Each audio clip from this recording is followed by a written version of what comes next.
Cara Cinzia, in questo momento sento la gioia a combattere con il dolore. Ho scoperto che quella bambina sulla foto che portava mio padre sempre con lui non ero io, ma eri tu.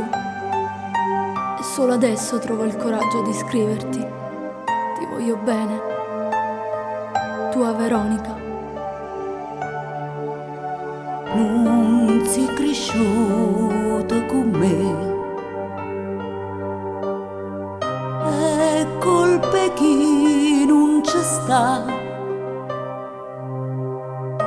te l'ha nasconduta fino all'ultimo, che nella vita lui già era padre. Tu stivi sempre con me, interessate papà, cresceva una fotografia,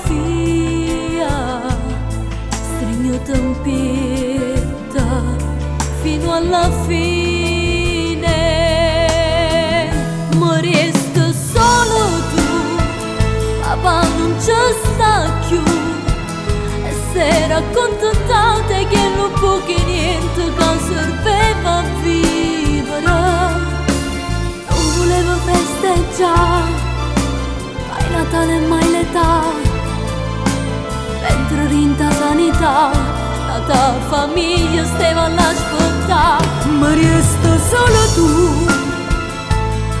papà non torni più, saremo stessa sangue insieme dalle quali pure rinda all'anima.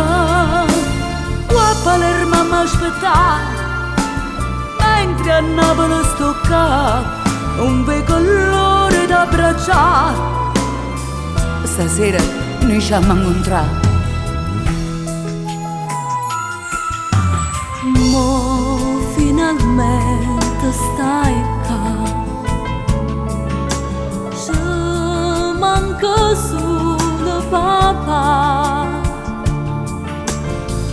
Non ci allontaniamo da volta, il nostro amore sta insieme a noi, ma resta solo tu, papà non ci sta più, e si era accontentata che non può che niente che serveva a vivere, non voleva festeggiare mai Natale e mai l'età, mentre rinta sanità la tua famiglia stava all'aspettare. ma resta solo tu, papà non torni più, saremo stessa sangue insieme dalle quali pure rinda all'anima.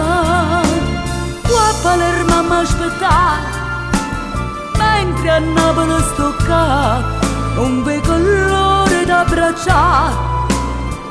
Stasera noi ci abbiamo incontrato.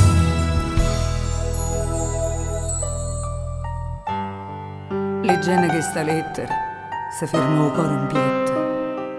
Sai, una lacrima mi scende lentamente e trovavo forza e mi sentì contenta, mentre in da faccia sta luna si vede sto mare, si vede papà, ma resta solo tu solo, sora mia.